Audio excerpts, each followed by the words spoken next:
Ang pagdalaw ni Jesus sa tahanan ni Marta at Maria sa Betania.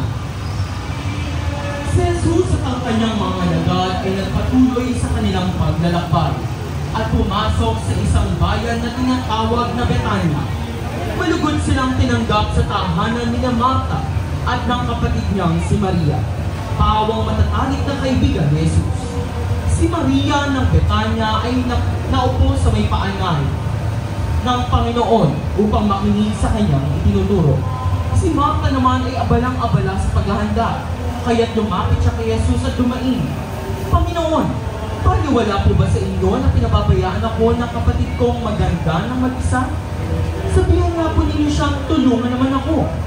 Ngunit sinabi ng Panginoon sa kanya, "Marta, Marta, nababalisa ka at abalang-abala sa maraming bagay. Ngunit iisa lamang ang talagang kailangan. Mas mabuti ang pinili ni Maria at ito'y hindi aalisin sa kanya."